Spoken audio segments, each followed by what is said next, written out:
élève qui arrive dans notre pays et qui parle une autre langue n'est pas un enfant en difficulté d'apprentissage. C'est un enfant qui apprend une langue seconde ou troisième et il faudra du temps pour cet apprentissage, mais il n'a pas nécessairement des troubles d'apprentissage. Il y a un petit pourcentage qui peut en avoir comme partout, mais ce serait une erreur de le considérer comme en difficulté. Et à cet égard, il devrait être intégré dans son groupe d'âge. Et au secondaire, il peut avoir un rattrapage important à faire. Les programmes ne sont pas les mêmes dans tous les pays. Il y a des élèves qui ont été peu scolarisés. Mais ce qui va être important, c'est qu'il soit avec des jeunes avec qui il peut communiquer, se faire des amis et à partir de là, faire les acquisitions qu'il a à faire en prenant le temps qu'il faut.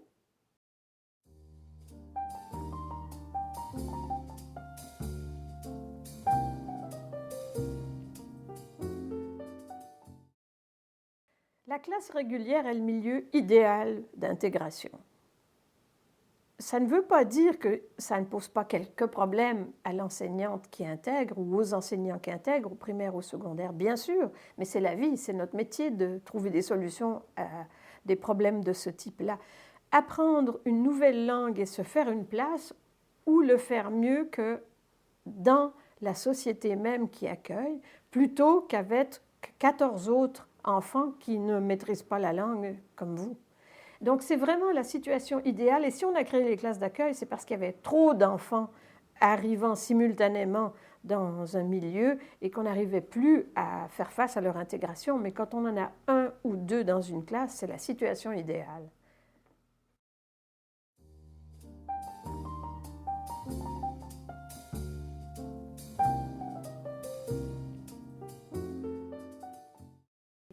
Il faut faire très très attention qu'il n'y ait pas un étiquetage de certains jeunes entre eux. Parfois, pour se soutenir mutuellement, ils se rassemblent en ce qu'on appelle des gangs, qui ne sont pas toujours des gangs criminels, loin de là. Donc il y a beaucoup de regroupements de jeunes sur une base ethnique ou ethnoculturelle, mais il y a aussi des regroupements sur d'autres bases, pluriethniques, etc.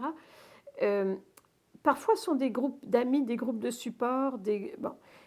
Plus ils sont discriminés ou rejetés ou ils font l'objet d'enquêtes par la police systématiques chaque fois qu'ils sont dans la rue, plus on tend à les constituer comme groupe défensif. Mais on peut aussi se trouver dans un milieu scolaire où la pauvreté des familles est très grande et où les rapports sont durs et où il y a un besoin d'argent qui est énorme. Les jeunes aimeraient consommer, sont dans une société de consommation. Ils sont à la merci d'adultes mal intentionnés qui vont leur proposer de l'argent sous toutes sortes de formes.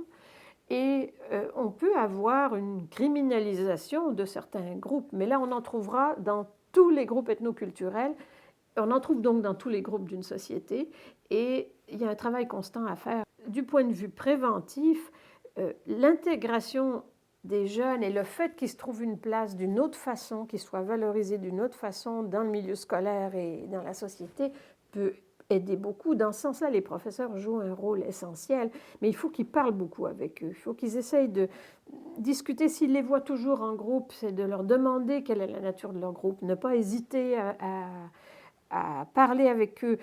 Je pense qu'il y a aussi des intervenants scolaires qui jouent un rôle important, qui ne sont pas les enseignants, qui sont soit aux activités parascolaires ou les responsables de niveau aussi sont parfois dans les écoles très au courant sur ces questions-là et peuvent aider.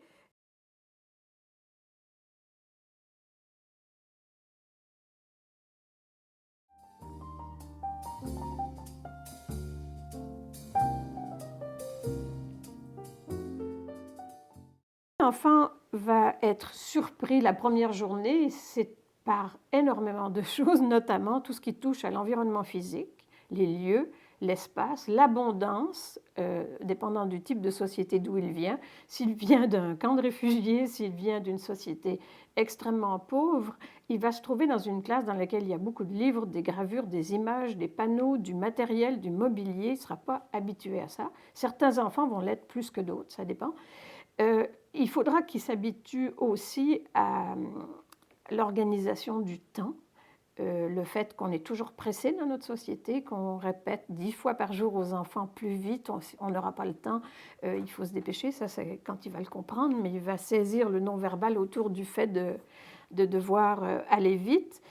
Bien sûr, il y a des choses qu'il ne comprendra pas au premier chef, la langue, ça va sans dire, mais d'autres éléments comme le fait qu'on soit curieux à son égard, qu'on s'intéresse à lui ou à elle, il va se demander tout d'un coup, je deviens le centre d'intérêt à un moment où j'aimerais plutôt me cacher dans un coin. Ça pourrait le surprendre passablement.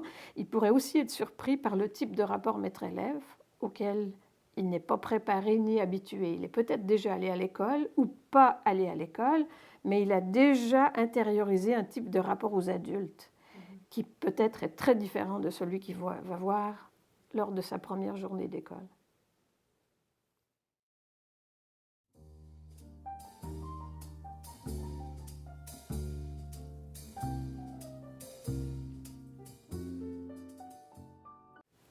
Pour nous, c'est très important qu'ils ne comprennent pas la langue, mais ça n'est pas forcément la chose la plus difficile pour l'élève ou pour toute personne adulte. C'est un élément important, c'est certain, mais il y a bien des choses qu'on arrive à comprendre avant de comprendre la langue. On peut observer, et si on est bien accueilli dans un climat de soutien, d'ouverture, on prend des points de repère, on commence à se débrouiller dans l'espace et dans le temps, avec de l'aide bien sûr, et peu à peu les mots vont entrer dans le décor, mais il y a une grande partie de l'intégration qui peut déjà se faire sans qu'on ait les mots.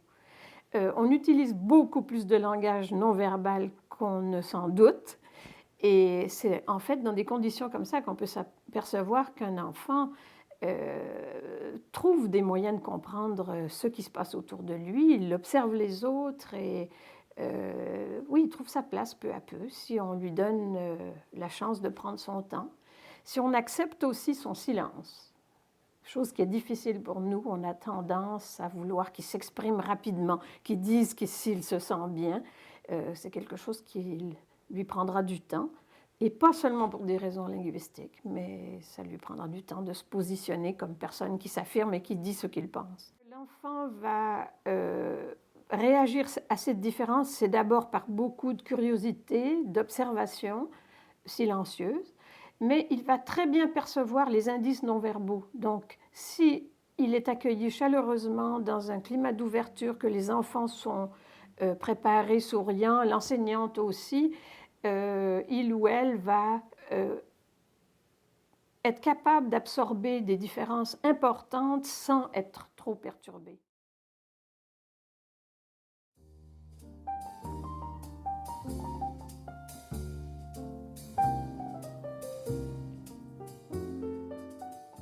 Le préadolescent et l'adolescent a fait des pertes d'une autre nature. Il a perdu son groupe de pairs, généralement, il a perdu ses amis.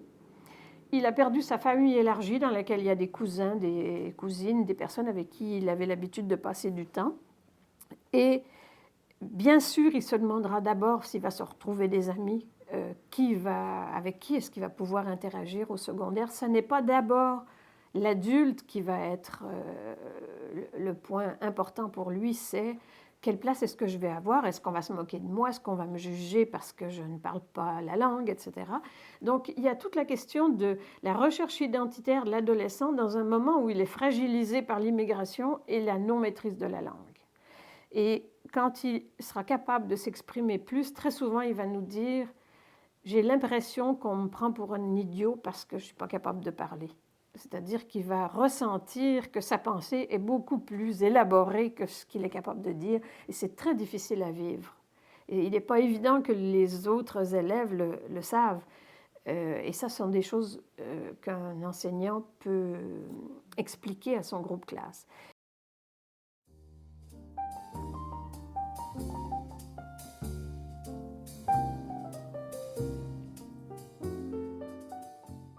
C'est assez difficile pour un enfant qui arrive de se présenter. D'abord, il ne connaît pas les codes de présentation, il n'a pas cette sensibilisation qui vient de plusieurs années de fréquentation scolaire, mais aussi de vie dans la société, pour savoir quelle valeur on attribue à l'individu et à sa présentation de lui-même, et il ne sera pas familier avec l'idée de prendre la parole à son propre sujet.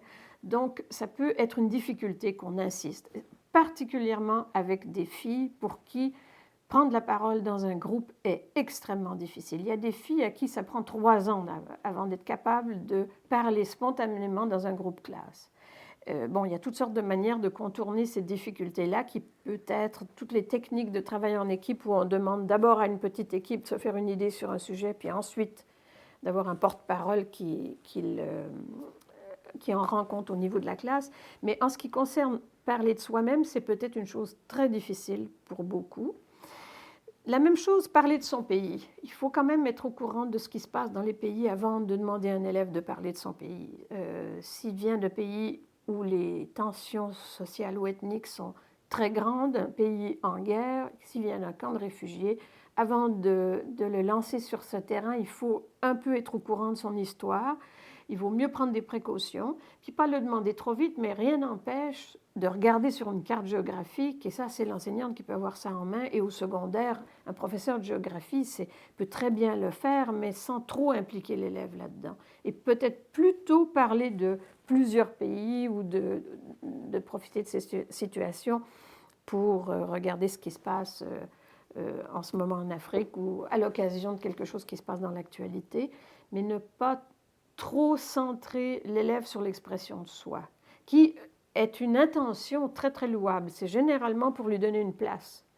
Mais au début, c'est difficile de prendre sa place comme ça quand on vient de société communautaire, par exemple. Et où, comme enfant, on a été entraîné à laisser parler les adultes ou à prendre sa place par observation à distance, à parler avec son groupe d'âge, mais à ne pas interférer dans les conversations d'adultes, par exemple. Donc, il faut être prudent sur ce point.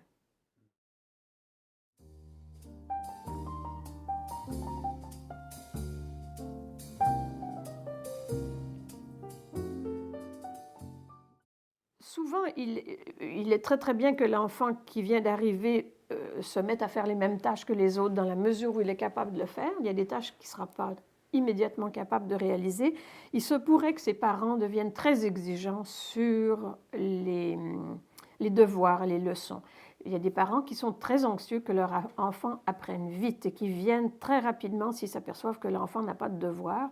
Et l'enseignante pourrait considérer que tant qu'il ne maîtrise pas un minimum la langue, elle ne lui donnera pas de devoir. Et les parents vont dire, mais moi je veux qu'il apprenne, il avait des devoirs dans notre pays, donnez-lui des choses à faire. Et là, il s'agit à la fois de discuter avec ces parents-là, sans trop mettre de l'avant les questions de socialisation. Il faut d'abord qu'ils s'adaptent, il faut qu'ils soient bien, parce que tout le monde ne comprend pas ce langage-là, surtout au début. Mais peut-être faire des ajustements, donner des choses à faire à la maison que l'enfant peut faire et qui sont sans complications, qui peuvent vraiment se faire facilement, commencer à écrire des lettres, copier des mots, des choses qui sont simples et qui donnent aussi aux parents la certitude que leur enfant a commencé à apprendre, ce qui est une grande inquiétude pour certains d'entre eux.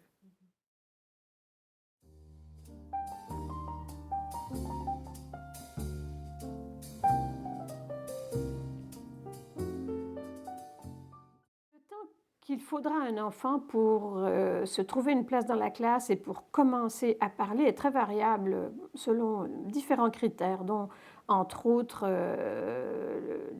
son milieu social, l'aisance de sa famille à s'exprimer dans une langue, soit la langue d'origine, soit la langue du pays d'accueil, etc. Donc là, il y a beaucoup de variabilité, mais de façon générale, les enfants apprennent rapidement et plutôt plus rapidement que les adultes, c'est un fait connu.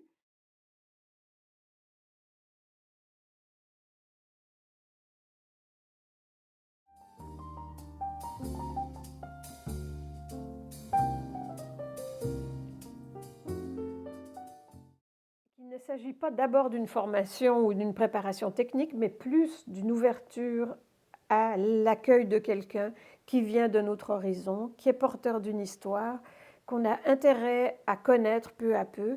Et en sachant que cette personne va faire maintenant partie de notre histoire et jouer un rôle et qu'on va lui faciliter son insertion. C'est un rôle très intéressant.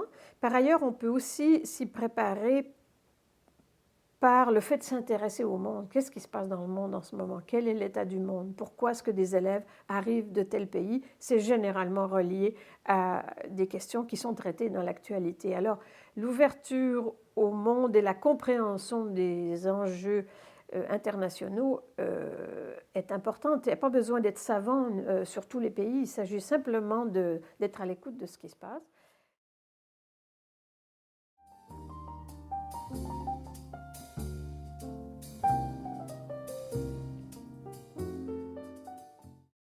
Je pense qu'il faudrait, dans la mesure du possible, éviter l'accueil non prévu. La situation de la directrice qui arrive, qui frappe à la porte de la classe en tenant l'enfant par la main, suivie des deux parents, et qui dit à l'enseignante, voilà, je te présente une telle ou un tel, elle va être dans ta classe, et l'enseignante n'était pas prévenue. Elle interrompt ses activités et elle est généralement un peu en état de choc. J'en ai vu qui n'avaient pas digéré cet événement-là longtemps après. Ça n'est pas facile. Une des manières d'éviter ça pour un enseignant, d'être trop pris au dépourvu, c'est de savoir que parfois ça n'est pas évitable, ces situations, et qu'il vaudrait mieux, dans un milieu où ça risque de se produire, avoir une sorte de stratégie, j'appelle ça une sorte de commando d'accueil. Penser à ce qu'on ferait, même avoir peut-être pris quelques notes, si ça m'arrive, comment est-ce que je vais réagir. Si ce sont des élèves du primaire, de troisième année, quatrième, cinquième, sixième, on peut même avoir anticipé ça avec les élèves et avoir déjà un élève qui serait prêt au besoin à être parrain si ça se présentait, donc, ou marraine. Il s'agit d'y avoir un peu pensé pour le cas où ça arrive. Il serait beaucoup mieux, évidemment, de le savoir au moins la veille. Si on le sait la veille, on prépare sa classe. Et ça, je dirais que c'est une des choses les plus intéressantes à faire. Se préparer comme enseignante et préparer son groupe classe à l'arrivée d'un nouvel élève, c'est un travail, dans le fond, de résolution de problèmes pour les élèves. Si vous deviez vous trouver dans cette situation, qu'est-ce qui vous ferait peur? Comment est-ce qu'on pourrait vous aider? Et y a-t-il moyen d'anticiper ça et de le préparer pour l'élève qui arrive? Si on sait quelle langue il parle, on pourrait se renseigner sur la langue, on peut savoir de quel pays il vient, aller feuilleter des documents, mais aussi faire comprendre aux élèves que l'élève va avoir besoin de leur soutien, mais qu'il ne parlera pas au début, qu'il sera silencieux, qu'il va falloir respecter ça pendant quelques jours au moins, jusqu'à ce qu'il trouve quelques points de repère linguistiques et qu'il arrive à dire un ou deux mots. On peut même demander aux élèves quels sont les 4-5 mots qu'il faut absolument connaître dans cette classe pour fonctionner. Et puis on les énumère et on essaye de préparer ce nouvel élève avec ces quelques mots, à savoir récréation, c'est le temps où on va sortir, etc. Et je pense aussi qu'on peut préparer la classe et se préparer comme enseignante aux situations, aux espaces plus difficiles pour des gens qui arrivent, comme les espaces où l'enseignant n'est pas toujours présent, dans les corridors, dans les toilettes, à la salle où on va dîner, dans la cour de récréation. Et enfin, mais ce n'est pas le moindre, dans l'autobus scolaire s'il y a lieu. Ce sont des espaces où l'élève va être sans l'enseignante qui a à cœur qu'il soit bien accueilli. Et là, le parrainage est presque indispensable pour soutenir l'élève, le protéger aussi. On peut anticiper avec les enfants de la classe qu'est-ce qu'on fait si un élève de 5e année se met à faire des farces désobligeantes sur l'élève qui vient d'arriver. Comment, comme parrain ou comme marraine, on peut intervenir, etc.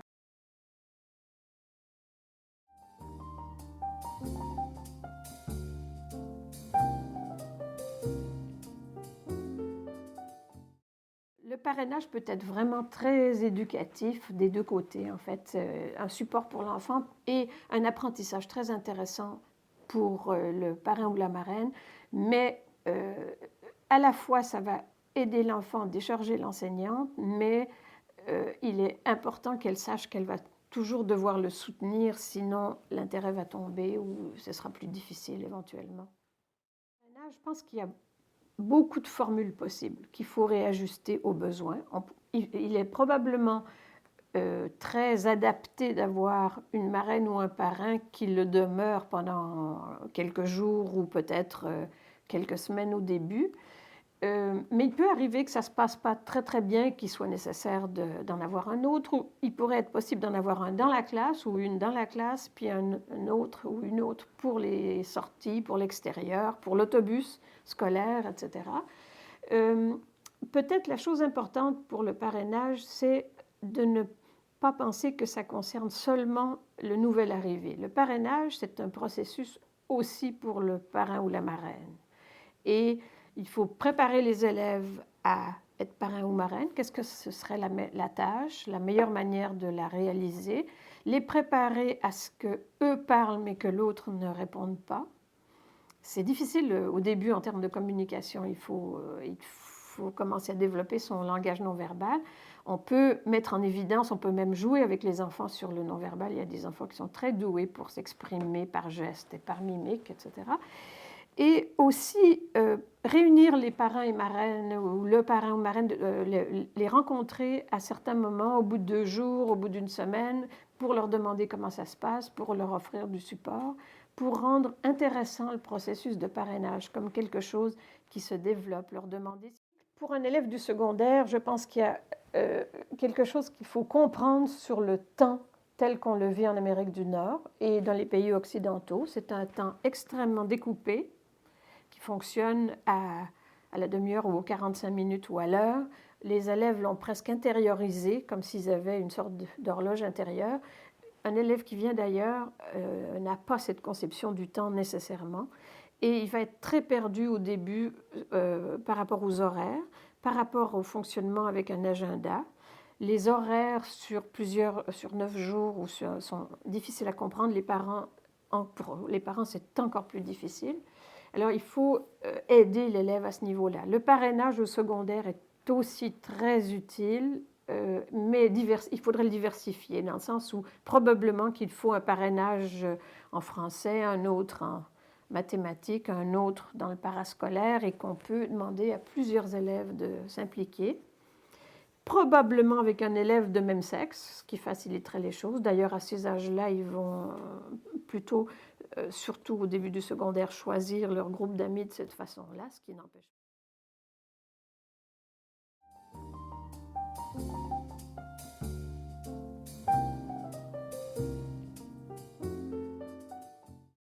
Il est important de savoir aussi que les parents des élèves ne seront pas forcément notre plus grand appui au début parce qu'ils ont leurs propres problèmes à régler, qui sont d'abord de se trouver un logement, de trouver du travail s'ils ne l'ont pas, de savoir comment on vit ici, comment on s'habille, qu'est-ce qu'on mange, qu'est-ce qu'on va faire de nos enfants, toutes sortes de problèmes matériels très importants qui font qu'ils ne vont pas d'abord être centrés sur ce que vit leur enfant dans sa classe à l'école. Parfois, on a le souhait que les parents nous aident plus et on s'aperçoit qu'ils ne sont pas capables à ce moment-là de nous aider tellement. Mais ça peut arriver, il y a une grande variabilité dépendant de la situation des parents. Il se peut que des parents soient disponibles pour venir, par exemple au primaire, passer 1 heure la 2e semaine pour regarder comment ça se passe dans la classe et découvrir la vie scolaire de leur enfant. Mais un parent qui ne vient pas n'est pas forcément un parent qui sous-estime l'école ou qui néglige son enfance. C'est souvent un parent qui aussi a été socialisé dans un milieu où tout ce qui appartient à l'école, c'est l'école qui s'en occupe et les parents ne s'en mêlent pas.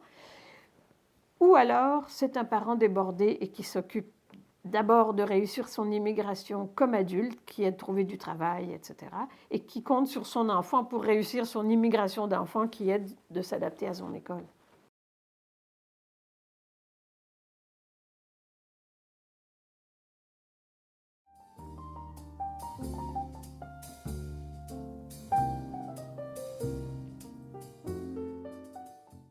Un élève n'est pas une culture. Un élève est une personne qui est porteur de toutes sortes de dimensions identitaires, dont sa culture d'origine, mais on ne sait pas ce qu'il a intériorisé de cette culture-là. Il y a une grande variabilité à l'intérieur des cultures. Alors, de quoi est-ce que cet élève est porteur? Certainement d'éléments culturels forts qui ont contribué à le socialiser dans sa famille. S'il est déjà allé à l'école, il a aussi été socialisé à tout un ensemble de valeurs qui s'inscrivent dans la culture de son pays d'origine, mais nommer la culture ne nous permet pas de savoir qui il est. Alors il y a un danger de stéréotyper. Par contre, ce qu'on peut très bien savoir, c'est qu'il y a des zones qui sont fortement touchées par le culturel et qui sont présentes dans l'univers scolaire.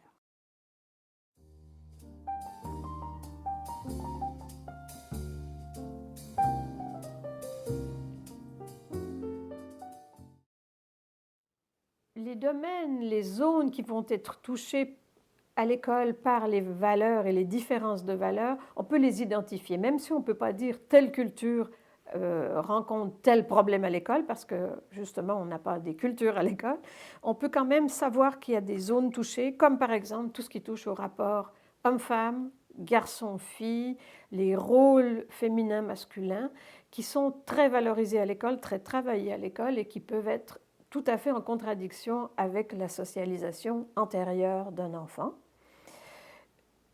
On trouve le même type de différence ou de difficulté sur les rapports adultes-enfants. Beaucoup d'enfants sont socialisés à avoir un rapport très poli et révérencieux à l'égard des adultes, et ils seront surpris d'entrer dans un univers où on s'adresse à l'adulte en lui posant des questions ou en insistant pour qu'il vienne vous voir ou en étant très familier.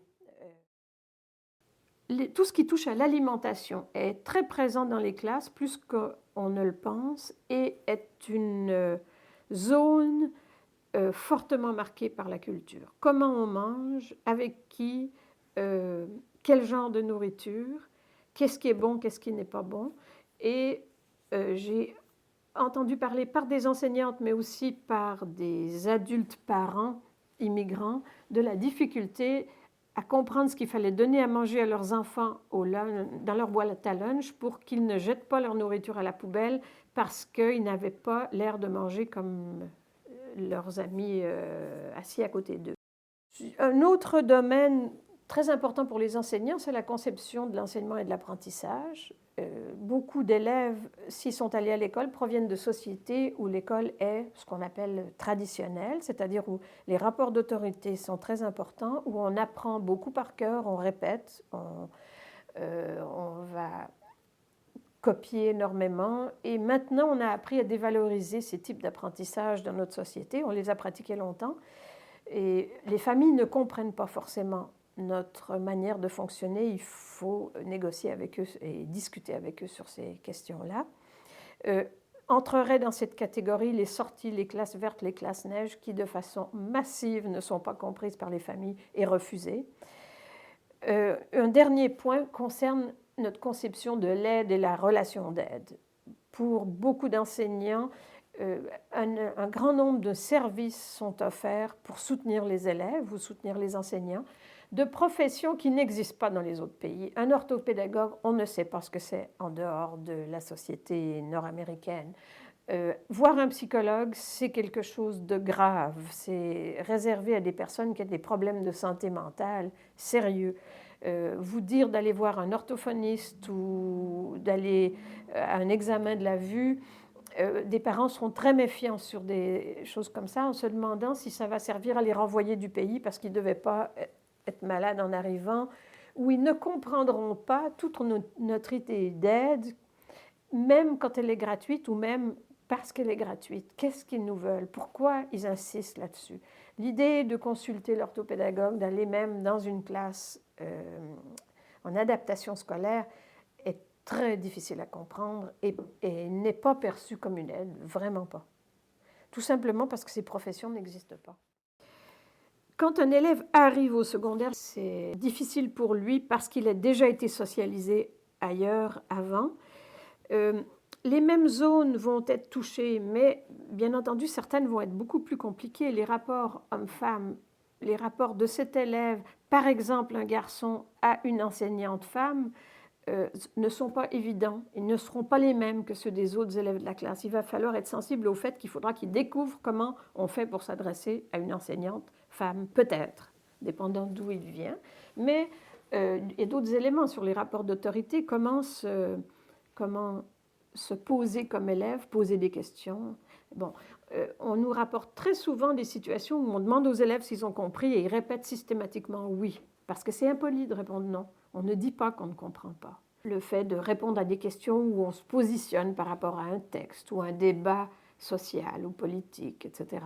Et des élèves, par exemple, sur des adolescents qui viennent de pays répressifs, ont appris absolument à se taire sur tous les enjeux sociaux et politiques et avoir à dire ce qu'on pense sur l'avortement ou sur le prochain référendum, c'est quelque chose qui peut les mettre dans tous leurs états, même les rendre très craintifs. Donc il faut être sensible à ces éléments-là qui sont marqués par le culturel et qui les ont construits fortement.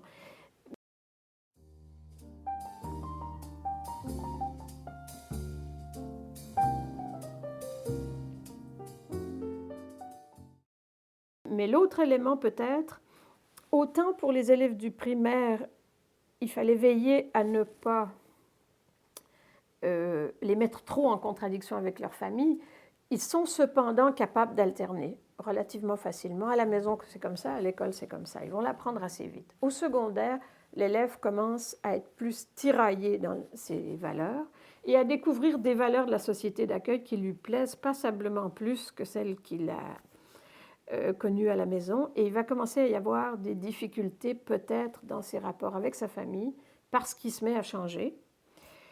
Et là, c'est notre tendance d'occidentaux, c'est d'encourager l'émancipation au maximum, parce que c'est bien sûr ce qu'on souhaite pour les élèves. Et j'aurais une tendance à dire qu'il faut avoir un peu de réserve et plutôt encourager la capacité d'un adolescent à faire face à cette transformation, à cette double socialisation. Parce que le risque, c'est qu'il coupe le contact avec sa famille. Et ça, c'est un risque terrible. C'est un adolescent de 13 ans ou 14 ans qui commence à trouver que ses parents ne sont pas adéquats, ils ne savent pas s'exprimer, ils ne sont pas capables de se débrouiller dans cette société. Lui, il prend le métro, ils ne savent pas encore comment faire, ils n'osent pas répondre au téléphone, commence à les trouver passablement nuls.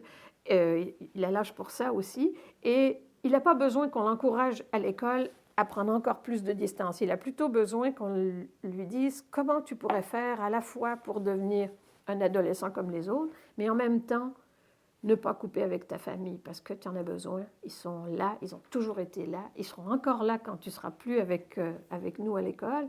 Et d'accord, ton père ne peut pas comprendre que tu veuilles sortir. Bon, est-ce qu'il y a des moyens d'aménager les choses et les soutenir dans ce processus difficile d'acquisition d'une nouvelle identité qui va être beaucoup plus marquée par la société ici? Une des choses qu'on peut faire comprendre aux élèves, c'est peut-être que, mais oui, il faut qu'ils soient au secondaire au moins pour comprendre ça, c'est vraiment que les systèmes de valeurs ne se transforment pas du jour au lendemain, qu'on ne peut pas passer d'un pays à un autre et changer de valeur en changeant de pays, et qu'il y a quelque chose qui se transforme lentement sur les rapports entre les sexes, sur les rapports familiaux, et qu'il faut une certaine souplesse. Il y a beaucoup de garçons quand même qui se mettent à jouer un certain double jeu avec leurs sœurs, qui permettent à leurs sœurs de sortir en sortant en même temps que leurs sœurs, puis en allant de leur côté eux, puis leur sœur s'en va de son côté à elle, puis se retrouve. Donc on voit quand même des situations où il y a une sorte d'aménagement du rôle de protection parce que le garçon comprend que dans cette société, c'est inutile de demander aux parents de comprendre ça tout de suite, ça ne passera pas, mais que peut-être ça vaudrait la peine. Et ce serait intéressant de savoir, probablement que ces garçons-là auraient l'idée et seraient capables de répondre à la question de savoir si leur sœur est en sécurité ou non, et qu'ils garderaient probablement l'idée de la sécurité, certainement. Mais on ne devrait pas tellement s'inquiéter, les filles vont s'émanciper, la plupart d'entre elles, parce que tout va dans ce sens-là dans la société. Les garçons vont devoir bouger aussi. On en trouvera un certain nombre qui vont se replier, comme dans toute société, dans toute adaptation, on trouvera un certain nombre d'élèves qui vont avoir une incapacité à faire face, puis qui vont se raccrocher de façon défensive presque à la manière dont ça fonctionne dans le pays d'origine, mais de façon générale, c'est plutôt vers l'émancipation qu'elle s'en va. Je parle plus des filles parce que tel que ça concerne plus, et ça va se faire, mais ça va prendre un peu de temps. J'ai déjà entendu des filles dire oui, je vais accepter que mes parents choisissent mon mari, par exemple dans une discussion sur le mariage, mais seulement le premier. Alors on voit une négociation très claire, c'est-à-dire que le premier, ça va aller dans la lignée familiale, dans les attentes familiales, il faudra qu'il y en ait un premier pour que je puisse quitter la famille et aller ailleurs. Et bon, la tradition veut que ce soit mes parents qui le choisissent, etc.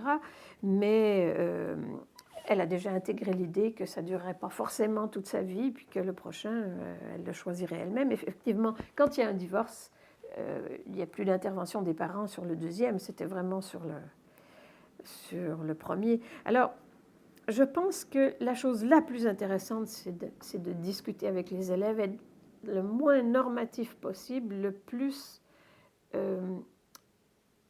capable de comprendre comment font des gens qui ont d'autres valeurs que les nôtres, sans dire qu'on est d'accord. On peut vraiment comprendre des différences sans penser qu'on est d'accord avec tout. On n'est pas relativiste totalement, loin de là. Et penser que l'égalité entre les hommes et les femmes, les garçons et les filles, est un horizon de notre société, le montrer qu'on ne l'a pas atteint d'ailleurs encore, contrairement à ce qu'on dit souvent, et qu'on travaille pour arriver à ça, puis qu'on espère qu'ils vont se joindre à ce mouvement-là, à leur rythme, mais bon. Et se situer comme étant dans un mouvement qui vise à une égalité des rapports hommes-femmes, c'est intéressant pour les élèves parce que ça ne définit pas, nous on l'a, vous ne l'avez pas, hein. C'est comme certains qui seraient supérieurs à d'autres. Et de toute façon, on est loin d'avoir réglé ces questions-là.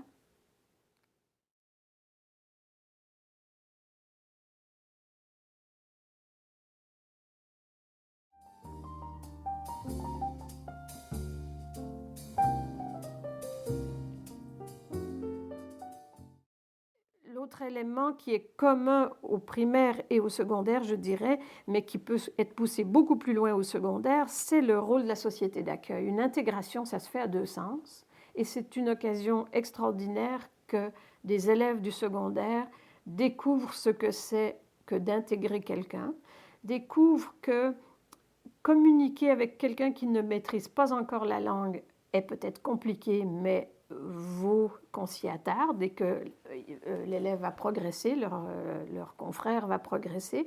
Ça peut aussi être l'occasion d'un apprentissage sur la citoyenneté. Dans nos sociétés maintenant, la compétence à communiquer est fondamentale, y compris au travail, et à communiquer en situation interculturelle est de plus en plus nécessaire, que c'est un atout pour les élèves d'apprendre ce métier difficile de communiquer entre personnes d'horizons différents et de langues différentes. Aussi leur faire découvrir que si on veut habiter dans une société où les relations interethniques sont harmonieuses, qu'en gros on a déjà comparé à d'autres types de sociétés où ces rapports-là sont très dangereux, ou ont entraîné des guerres, des massacres, etc., pour avoir ce type de société-là, il faut un investissement des deux côtés, y compris de la part de ceux qui sont déjà établis, pour contribuer à travailler ces rapports, à ne pas laisser traîner des conflits, ne pas laisser s'antagoniser des rapports quand il y a des malentendus, etc. Montrer ces aspects très intéressants du travail que les jeunes adultes, adolescents peuvent faire pour avoir une société qui est le moins conflictuelle possible et aussi la plus égalitaire possible. La question de l'égalité des chances, la question des droits, les élèves, ils sont très sensibles pour eux-mêmes, et leur montrer en quoi un élève qui ne s'y retrouve pas dans son école qui n'arrive pas à s'exprimer est mal positionné par rapport à la question des droits et de l'égalité, mais qu'il va progressivement conquérir ces droits-là, surtout si les autres collaborent avec lui. Alors, au début, c'est beaucoup technique, matériel. Il faut lui faire visiter l'école, la cafétéria, lui expliquer comment on mange ici, etc. Les activités parascolaires qui existent, comment on change de local, comment on parle aux professeurs. Et les élèves peuvent être des très bons guides sur ces points-là. L'enseignant lui-même, l'enseignant, disons, qui aurait la responsabilité de l'accueil, ce serait important qu'il y en ait un qui soit plus spécialement responsable de piloter l'élève les premiers jours pour le présenter ou la présenter à ses collègues. Parce que c'est une chose de l'intégrer dans le cours de français, c'en est une autre après de s'assurer que le professeur de mathématiques comprend que cet élève vient d'arriver. Bon. Et la même chose à l'éducation physique. Il faut anticiper des difficultés éventuelles sur le code vestimentaire en éducation physique, particulièrement en ce qui concerne les filles, dépendant d'où elles viennent. Donc il y a un travail de préparation à faire du côté des enseignants sur ces questions-là pour essayer que ce soit le moins antagonisé possible et le plus souple pour que l'élève se fasse sa place.